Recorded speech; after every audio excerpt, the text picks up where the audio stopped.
The ink was still wet on the page when Margaret Whitfield heard footsteps approaching her chamber door. Her hand trembled as she blotted the words she'd just written, words that, if discovered, would destroy everything. Outside her window, the Maryland moon cast long shadows across the plantation grounds, where her husband, Reverend Thomas Whitfield, was crossing toward the slave quarters for the third time that week. She watched him disappear into the darkness, then returned to her diary, her pen moving with renewed urgency across the leather-bound pages that would, 168 years later, reveal a truth far more devastating than adultery. Before we continue with Margaret's story, I need you to do something. Subscribe to this channel right now and comment truth below if you believe hidden histories deserve to be told. Share your location so we can see how far this story reaches. The voices that were silenced in 1855 are counting on us to remember. Now, let's go back to where this all began. Margaret Whitfield arrived in Talbot County, Maryland, in the spring of 1853 as the new bride of one of the region's most respected men. Reverend Thomas Whitfield was 42 years old, a widower whose first wife had died in childbirth 3 years prior, leaving him with a sprawling estate, 63 enslaved people, and a reputation for piety that extended throughout the Eastern Shore. He preached at the White Methodist Church every Sunday, led prayer meetings on Wednesday evenings, and served on the county's Moral Oversight Committee, a body of prominent men who enforced community standards and investigated reports of impropriety. Margaret was 23, the daughter of a Baltimore merchant who had fallen on hard times. The marriage was arranged through family connections, a practical solution to her father's debts and her own uncertain future as an unmarried woman approaching what society deemed dangerous spinsterhood. She arrived at Whitfield Manor with a trunk of modest belongings, a basic education that included reading and writing, and the naive expectation that her husband's religious devotion would translate into a peaceful, if not passionate, domestic life. The estate itself was a monument to the wealth generated by human bondage. The main house stood 3 stories tall, with white columns and a wraparound porch that overlooked 200 acres of tobacco fields. Behind the main house, a network of dependencies spread across the grounds: the kitchen house, the laundry, the smokehouse, the overseer's cottage, and, set back near the tree line, 2 long buildings that housed the enslaved workforce. The plantation operated with brutal efficiency under the management of an overseer named Cyrus Dalton, a man whose reputation for violence was whispered about even in polite company but never openly challenged because the tobacco yields remained consistently high. Maryland in 1855 occupied a peculiar position in the American landscape of slavery. Though a slave state, it bordered free Pennsylvania, and its proximity to abolition had created a climate of paranoia among slaveholders. The state legislature had passed increasingly restrictive laws. Enslaved people caught learning to read faced 20 lashes. Free black people required special permits to travel between counties. Anyone suspected of aiding escape attempts could be imprisoned for up to 15 years. The Fugitive Slave Act of 1850 had intensified enforcement, and professional slave catchers operated openly, receiving bounties of up to $500 per captured runaway, more than a year's wages for most working men. Reverend Whitfield positioned himself as a moral authority on the institution. He preached that slavery, properly administered with Christian kindness, was ordained by Scripture. He quoted Ephesians 6:5, "Servants, be obedient to them that are your masters," and argued that the enslaved were better off under the guidance of godly men than they would be in African heathenism or northern poverty. He published essays in the Baltimore Sun arguing against abolition, claiming it would lead to racial chaos and economic collapse. His writings were cited by other clergy, circulated at political meetings, and used to justify the system to wavering moderates who might otherwise question the morality of human ownership. Margaret's first months at the estate were a study in cognitive dissonance. During the day, her husband was attentive in the formal, distant manner expected of the time. They took meals together, discussed household management, attended church functions where he was invariably the center of respectful attention. He never raised his voice to her, never showed anything but courtesy in their interactions. But at night, a pattern emerged that she initially struggled to comprehend. 3 or 4 evenings each week after the household had retired, Thomas would leave their bedchamber. The first time it happened, Margaret assumed he was attending to estate business or perhaps suffering from insomnia. But the pattern persisted, and her bedroom window overlooked the path to the slave quarters. She began to watch, and what she saw ignited a complex storm of emotions she had no framework to process. Her husband would walk directly to the quarters, enter one of the buildings, and remain there for an hour or more before returning. Sometimes he visited the same building multiple nights in succession. Other times he alternated. The visits were regular, purposeful, and conducted with an assumption of absolute entitlement that required no concealment because no one with power would dare question him. Margaret's initial response was the one her society had prepared her for, the bitter recognition of wifely inadequacy. She was not beautiful enough, not compelling enough to hold her husband's attention. The shame was hers to bear in silence, as countless wives before her had borne it. But as weeks turned to months, something shifted in her understanding. She began to pay attention to the women in the quarters, really see them as individuals rather than the faceless labor force she'd been conditioned to ignore. There was Sarah, perhaps 19 years old, who worked in the main house kitchen and moved with a wariness that Margaret now recognized as perpetual fear. There was Dinah, older, maybe 35, who supervised the laundry and whose eyes held a flatness that spoke of extinguished hope. There was Ruth, barely 16, who tended the vegetable garden and whose hands shook when the Reverend passed nearby. These were the buildings he visited. These were the women who had no power to refuse, no legal recourse, no protection under any law. The realization that crystallized in Margaret's mind was this: what she had initially perceived as her husband's infidelity was, in fact, something far worse. This was not adultery in any conventional sense. This was systematic rape, sanctioned by law, enabled by theology, and protected by every structure of power in their society. The women in those quarters were property.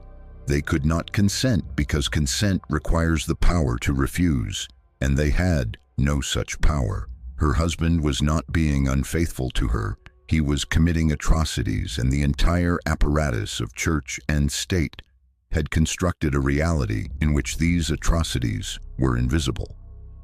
This understanding arrived with devastating clarity one evening in October 1853, 6 months into her marriage.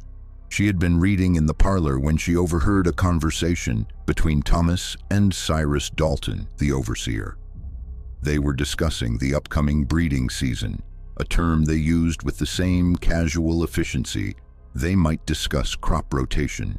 Dalton reported that 3 of the women were pregnant, which would increase the estate's human property value by approximately $1,500 once the children reached working age.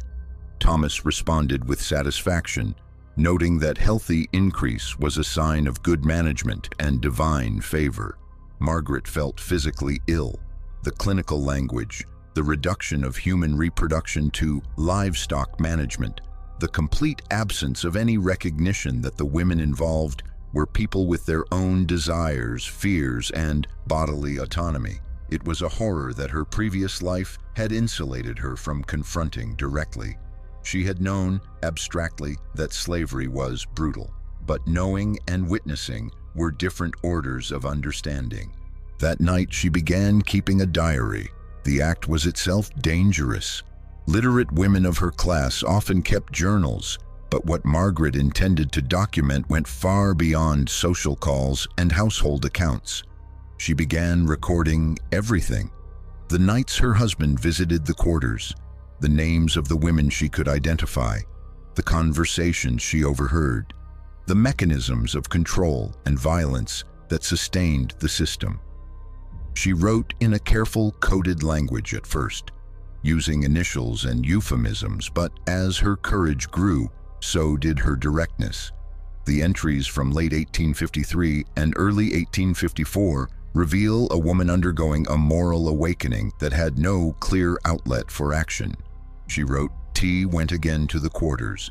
I know now what he does there, and I know that what I once thought was weakness in myself is in truth monstrosity in him, and in this entire arrangement we call civilization. But what am I to do? If I speak, who will believe me? And if they believe me, who will care? The law gives him absolute dominion. The church blesses it. Society expects it. I am complicit by my silence, but speech seems equally futile." She began to observe more carefully, to document the broader system. She noted that Dalton, the overseer, also visited the quarters regularly, and that certain enslaved women were never assigned to field work. They were kept in a separate building, and their children were invariably light-skinned. She recorded the financial ledgers she found in Thomas's study, which listed human beings alongside livestock and equipment, with notations about their breeding potential and market value. She documented the theological justifications Thomas rehearsed in his sermons, the scriptural gymnastics required to frame rape as righteousness. But Margaret's diary also began to record something else: conversations. Despite the laws forbidding it, despite the risks of savage punishment, some of the enslaved people at Whitfield Manor could read. And Margaret, moving through the house with the invisibility that privilege afforded her, began to notice the signs.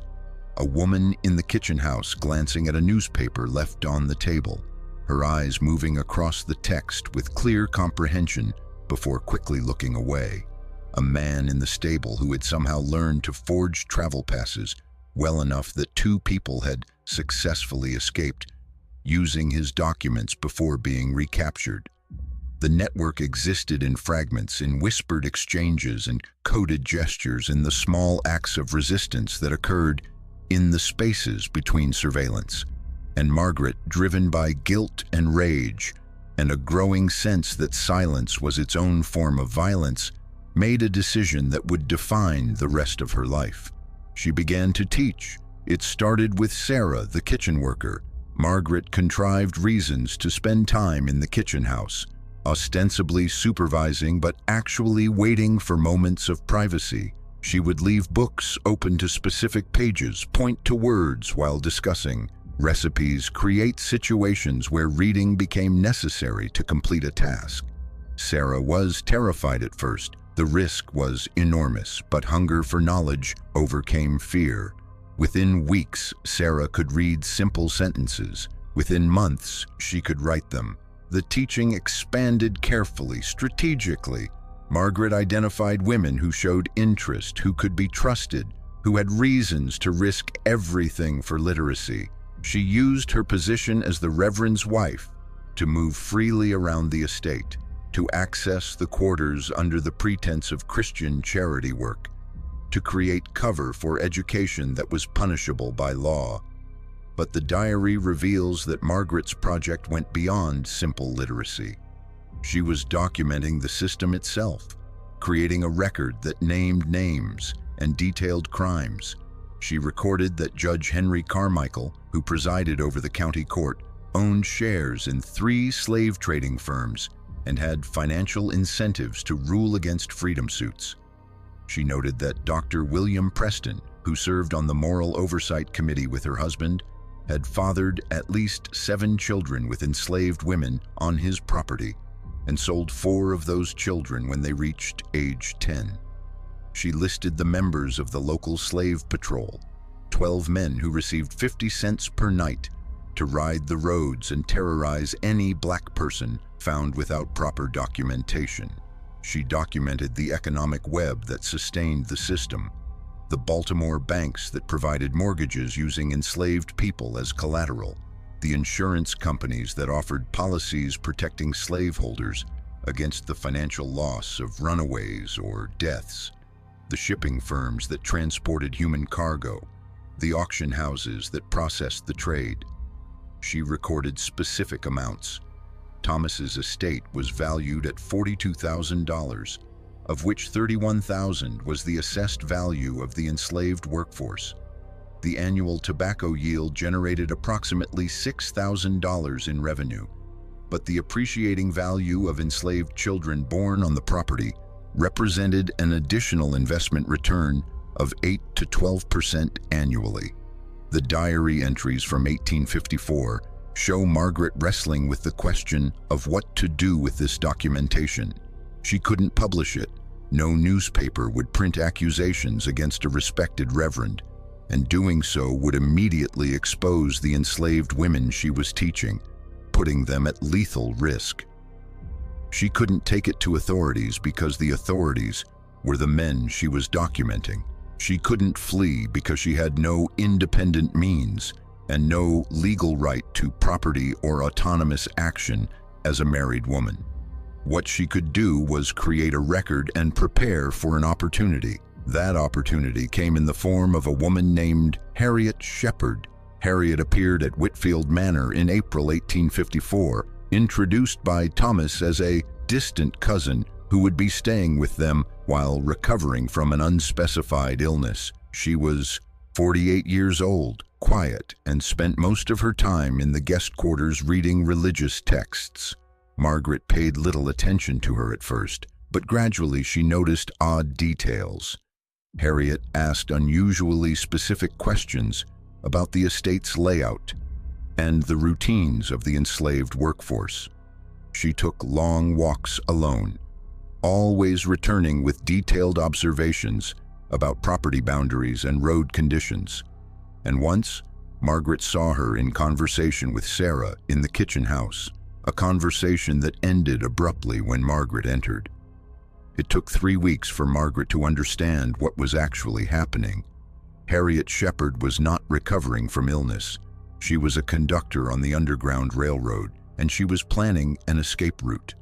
The realization came when Margaret found a scrap of paper in the guest room, a crude map showing the estate, the nearby roads, the distance to the Pennsylvania border, and safe houses marked with symbols. Harriet had been careless. Or perhaps she had left it deliberately, testing whether Margaret could be trusted.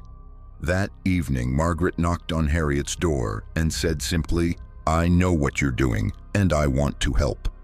What followed was the most dangerous collaboration of Margaret's life. Harriet explained the network: safe houses operated by Quakers and free black families, routes that avoided slave patrols, contacts in Pennsylvania who could provide shelter and employment. She had been sent to Talbot County specifically because reports had reached the network about the Reverend Whitfield's plantation, reports of his systematic abuse, of the women who had tried to resist and been sold south as punishment, of the climate of terror that Dalton maintained. The plan they developed was audacious and required perfect timing. They would move 6 women and 4 children, the women Margaret had been teaching, plus their youngest children who were still small enough to travel quickly. The escape would happen during the annual camp meeting, a 3-day religious revival held in late August that drew crowds from across the county. Thomas would be preaching, Dalton would be attending, and the estate's surveillance would be at its lowest point.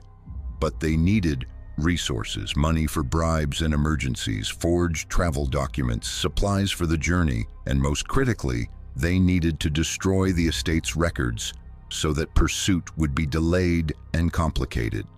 This is where Margaret's diary became a weapon. She had documented everything: the names of the women, their children's ages, their skills and market values, the bills of sale that proved ownership. All of this information was stored in Thomas's study in a locked cabinet. If that documentation disappeared, The legal basis for pursuit became murky. Enslaved people without clear proof of ownership were harder to reclaim, especially if they reached free territory. Margaret spent the summer of 1854 in meticulous preparation.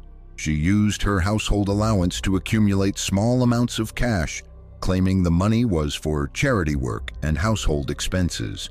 She stole blank travel passes from Thomas's desk and worked with the enslaved man in the stable, a man named James who had taught himself to forge documents, to create convincing papers. She mapped the patrol schedules, noting which nights had lighter coverage and which roads were less frequently monitored. The women she was helping were not passive recipients of rescue. They were active participants in their own liberation, and the diary shows Margaret's growing respect for their courage and competence. Sarah had been memorizing the route Harriet described, preparing to lead if something happened to the adults. Dinah had been stockpiling food from the kitchen, small amounts that wouldn't be noticed but would accumulate to enough for the journey. Ruth had been studying the patrol patterns herself, noting which guards were lazy and which were zealous. The plan had multiple phases, each dependent on precise execution. Phase 1 would begin on the evening of August 24, 1854, the second night of the camp meeting. Margaret would attend the revival with Thomas, establishing their presence and creating an alibi. Harriet would remain at the estate, claiming illness, and would coordinate the actual departure. Phase 2 required Margaret to create a distraction. During the revival's evening service, she would feign a fainting spell, a socially acceptable form of female religious ecstasy that would require Thomas to attend to her, keeping him occupied and visible to witnesses. Phase 3 was the escape itself. While Margaret kept Thomas at the revival, Harriet would lead the group north. They would travel on foot for the first 12 miles, avoiding roads, moving through wooded areas where patrols were less frequent. At a predetermined point, they would meet a Quaker farmer named Elias Morton, who would transport them in a false-bottomed wagon for the next 30 miles. Phase 4 was the destruction of records. Before leaving, Harriet would enter Thomas's study, using a key Margaret had copied, remove all documentation related to the escaping women and children, and set a small, controlled fire that would destroy the papers while appearing to be an accident caused by a fallen lamp. Phase 5 was the most dangerous, the journey to Pennsylvania. Even with forged papers and help from the network, they would be traveling through slave territory where any black person could be stopped, questioned, and detained on suspicion. The children were the greatest risk. Their presence made the group more visible and slower moving, but leaving them behind was unthinkable. The diary entries from the weeks before the escape show Margaret's terror and determination in equal measure. She wrote, "I am afraid every moment. I am afraid of discovery, of failure, of the consequences if we are caught. But I am more afraid of doing nothing. I have watched my husband rape these women with the blessing of law and church. I have seen their children sold away. I have lived in comfort purchased with their suffering. If I do nothing now when I have the power to act, then I am not merely complicit, I am a perpetrator. The risk is enormous, but the moral cost of inaction is greater." August 24, 1854 arrived with oppressive heat and cloudless skies. The camp meeting grounds were packed with hundreds of people, the air thick with humidity and religious fervor. Margaret wore her finest dress, played the role of the devoted wife, smiled at the appropriate moments. Thomas preached about obedience and divine order, his voice carrying across the crowd with practiced authority. No one watching would have suspected that his wife was counting down the minutes until she could execute a plan that would destroy his property and reputation. At 7:15 in the evening, during a particularly intense hymn, Margaret allowed her eyes to roll back and collapsed. The fainting was theatrical but convincing. She had practiced the fall to avoid actual injury. Thomas immediately rushed to her side, as did several other concerned women. They carried her to a shaded area, brought water and smelling salts, fussed over her with the concerned attention that a reverend's wife commanded. Thomas could not leave her side without appearing callous, and Margaret made sure to revive slowly, requiring continued attention and care. Meanwhile, 12 miles away, Harriet Shepherd was leading 6 women and 4 children through the darkness. They moved in silence, the children trained to understand that noise meant death. Sarah carried the youngest, a 2-year-old boy, wrapped tightly to muffle any sounds. Dinah led the rear, watching for pursuit. Ruth navigated using the stars and landmarks she had memorized from Margaret's descriptions. They reached the meeting point with Elias Morton at 10:30. The Quaker farmer was waiting with his wagon, its false bottom already prepared. The women and children climbed in, cramming into a space barely 4 feet long and 2 feet high. Morton covered them with legitimate cargo, sacks of grain and farm equipment, and began the long drive north. Back at the estate, the fire in Thomas's study was discovered at 11 o'clock by a house servant who saw smoke. The flames were contained quickly, but the damage to the document cabinet was total. The bills of sale, the breeding records, the financial ledgers, all reduced to ash. When Thomas returned home at midnight, summoned by urgent message, he found his study destroyed and his human property diminished by 10 people. The pursuit began immediately. Dalton assembled a group of slave catchers, and they rode out before dawn, but they were operating blind. Without the documentation, they didn't have clear descriptions of all the missing people. The children's ages were uncertain, the women's identifying marks were unknown, and the forged travel papers that Harriet carried made the group appear to be free black people traveling legally. The diary's final entries from Maryland were written in the 3 days following the escape, before Margaret's own situation became untenable. She recorded Thomas's rage, his accusations against unnamed abolitionists, his certainty that outside agitators were responsible. He never suspected his wife. The possibility that a woman, his wife, could have orchestrated such a thing was beyond his conceptual framework. But Margaret knew she couldn't stay. Harriet had not returned, which meant the escape had likely succeeded, but it also meant Margaret had no ally left at the estate, and she had taken a final, irrevocable action. She had copied pages from her diary and sent them to William Lloyd Garrison's abolitionist newspaper, The Liberator, along with a letter detailing Thomas Whitfield's crimes. When the letter was published in September 1854, it created a scandal that reverberated through Maryland's religious and political establishment. The Reverend Thomas Whitfield, moral authority and defender of Christian slavery, was publicly accused by his own wife of systematic rape and brutality. The accusations were detailed, specific, and impossible to fully refute. Thomas's response was to have Margaret declared mentally incompetent and confined to an asylum. This was a legal option available to husbands in 1855. A woman who made accusations against her husband, who violated the expectations of wifely submission, who demonstrated unnatural independence of thought. Such a woman could be institutionalized on her husband's authority alone, with no trial and no appeal. Margaret was taken to the Maryland Hospital for the Insane in Baltimore, where she would remain for the next 4 years. But she had hidden the full diary before her confinement. She had given it to a free black woman named Elizabeth Townsend, who worked as a seamstress in Baltimore and had connections to the abolitionist movement.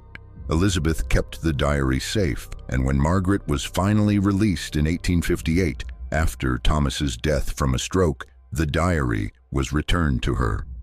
Margaret spent the final 30 years of her life in Philadelphia, working with the abolitionist movement and later with Reconstruction efforts. She never remarried. She lived modestly on a small inheritance from her father's estate and devoted herself to documenting the stories of formerly enslaved people. The diary she had kept in Maryland became the foundation for a larger project, a collection of testimonies and records that would eventually be donated to the Pennsylvania Abolition Society. The 6 women and 4 children who escaped that August night all reached freedom. Sarah settled in Philadelphia and became a teacher herself, educating formerly enslaved children. Dinah moved to New York and worked with the African Methodist Episcopal Church.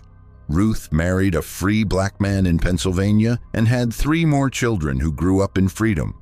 The children from the escape grew up, had families of their own, and their descendants are alive today. Thomas Whitfield's estate was eventually sold to pay debts.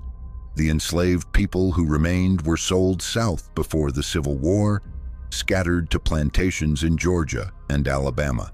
Some of them survived to see emancipation, some did not. The plantation house burned in 1867, and the land was subdivided and sold to small farmers during Reconstruction. The diary itself remained in private hands until 1932, when Margaret's grandniece donated it to the Library of Congress.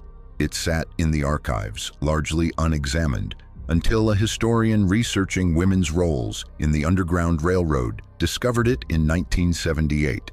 The full diary was published in 1985, 130 years after the events it described.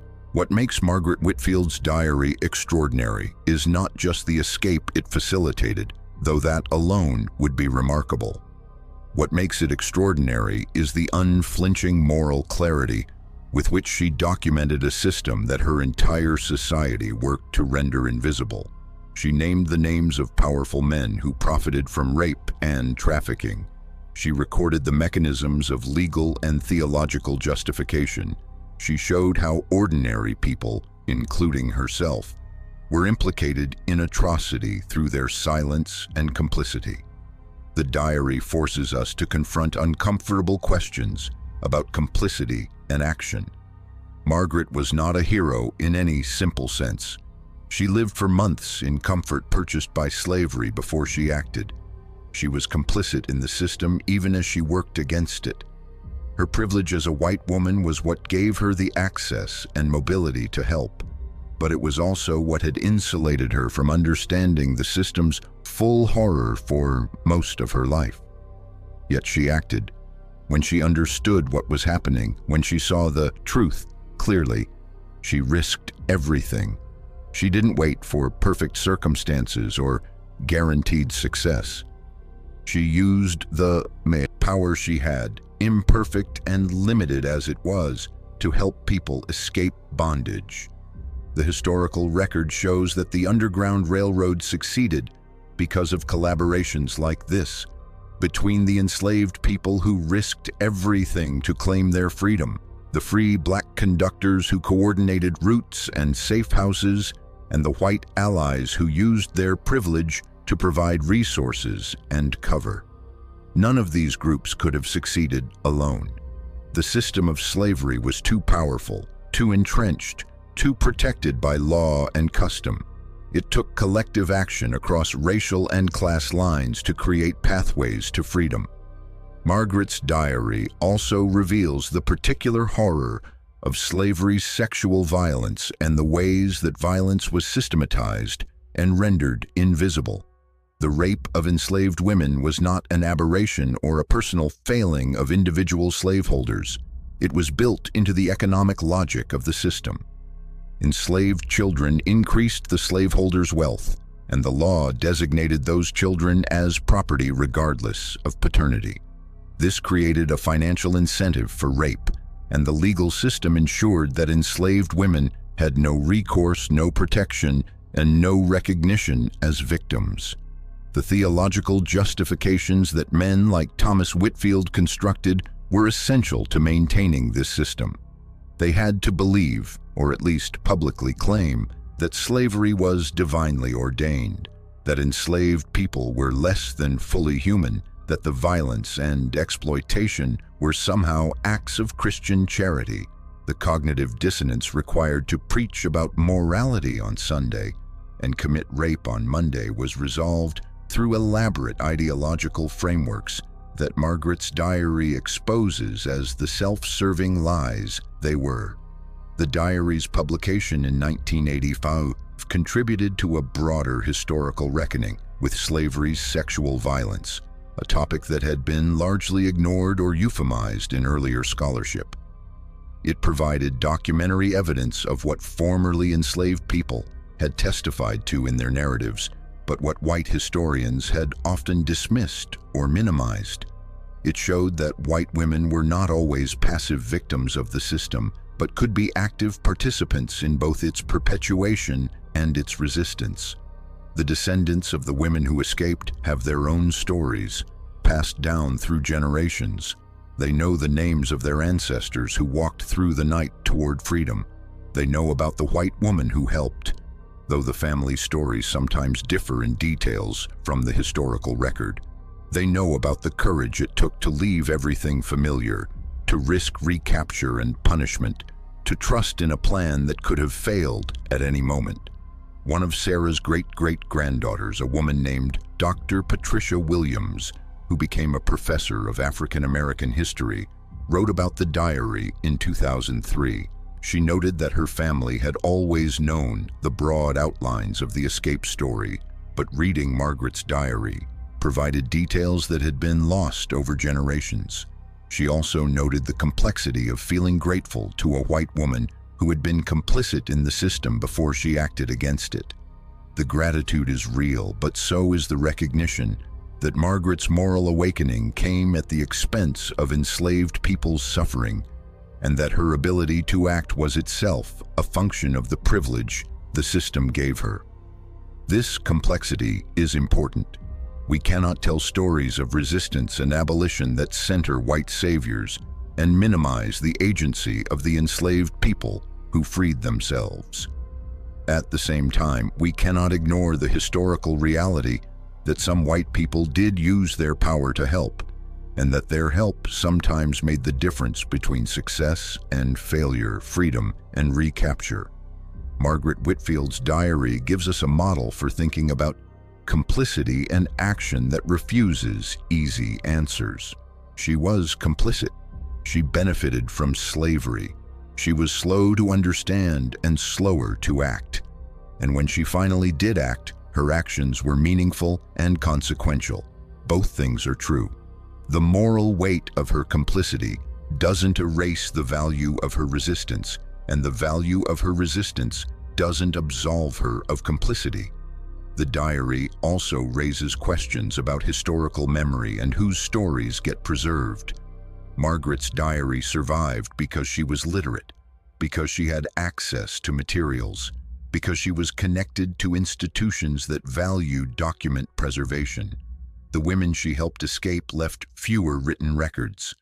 Their stories survive primarily through oral tradition and the fragmentary evidence of census records, church registries, and abolitionist society documents. This asymmetry in the archive is itself a legacy of slavery.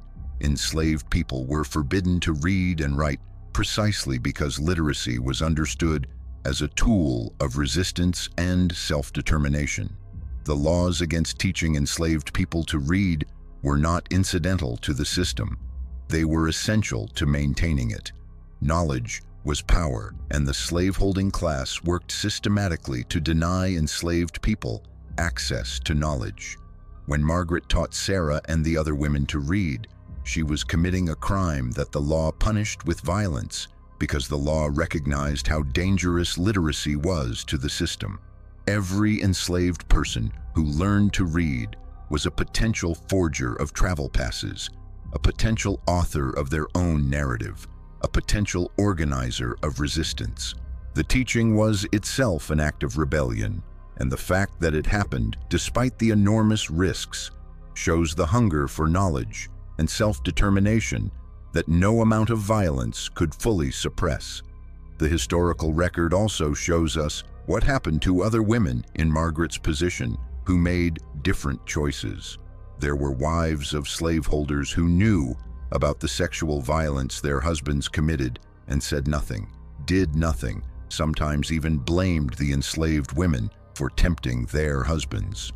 There were women who actively participated in the violence, who supervised the punishment of enslaved people, who separated families and sold children. The system gave white women limited power, but within those limits, choices were possible. Margaret chose to act, and her action had consequences that rippled forward through time. The 10 people who escaped lived free lives. Their children and grandchildren and great-grandchildren inherited freedom instead of bondage. The diary she kept became a historical document that educated future generations about the realities of slavery and resistance. The moral clarity she developed, however late it came, contributed to the broader abolitionist movement that eventually destroyed the system. But we should also remember the people who didn't escape, the 53 enslaved people who remained at Whitfield Manor when the 10 escaped, the people who were sold south and died in bondage, the children who were separated from their parents, the women who continued to be raped with legal impunity, the men who were worked to death in the fields. Margaret's action saved 10 people, but it couldn't save everyone, and the system continued for another decade until the Civil War finally broke it. This is the hard truth about resistance under systems of total domination. Individual acts of courage and solidarity matter enormously to the people they save, but they don't, by themselves, dismantle the system. The system was too big, too entrenched, too protected by law and violence and economic interest. It took a war that killed 600,000 people to end slavery, and even then, the end was incomplete. The legal architecture of slavery was destroyed, but the social, economic, and psychological legacies persisted and persist still. Margaret Whitfield's diary is a document of one woman's moral awakening and the concrete actions that followed from that awakening. It's a record of collaboration between people with different forms of power and vulnerability working together toward liberation. It's evidence of the sexual violence that was central to slavery's operation. It's a testament to the courage of enslaved people who risked everything for freedom. And it's a reminder that complicity and resistance are not always separate categories, that people can be implicated in systems of violence and still find ways to act against those systems. The questions the diary raises are still relevant. How do we recognize our own complicity in systems of injustice? How do we move from recognition to action? What does it mean to use privilege in service of justice rather than just in service of our own comfort? How do we build coalitions across differences of power and experience? How do we remember histories of violence and resistance in ways that honor the people who suffered and fought without simplifying their stories or our own? These are not abstract questions. They are questions about how we live now, in a present still shaped by slavery's legacies, in systems still structured by racial hierarchy and exploitation. Margaret Whitfield's diary doesn't give us easy answers, but it gives us a historical example of someone who confronted these questions and acted despite the risks and despite her own limitations. The diary ends with an entry from 1858, written after Margaret's release from the asylum and her move to Philadelphia. She wrote, "I cannot undo the years I lived in complicity. I cannot restore what was taken from the people who remained enslaved. I cannot claim righteousness or heroism, but I can bear witness. I can tell the truth about what I saw and what I did and what I failed to do.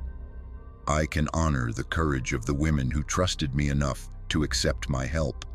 And I can spend the rest of my life working to ensure that the system that made such horrors possible is destroyed and never rebuilt." She kept that commitment. For 30 years, she worked with the abolitionist movement, with reconstruction efforts, with organizations supporting formerly enslaved people. She used her literacy and her connections to document stories, to advocate for policies, to challenge the narratives that white Southerners were already constructing about the supposed benevolence of slavery. She never stopped bearing witness. When Margaret Whitfield died in 1888, she was buried in a Quaker cemetery in Philadelphia. Her gravestone is simple, marked only with her name and dates. But in the archives, her diary remains, a testament to the power of bearing witness, the possibility of moral transformation, and the courage of people who risked everything for freedom. Now I want to ask you, what stories from your own community's history have been hidden or forgotten?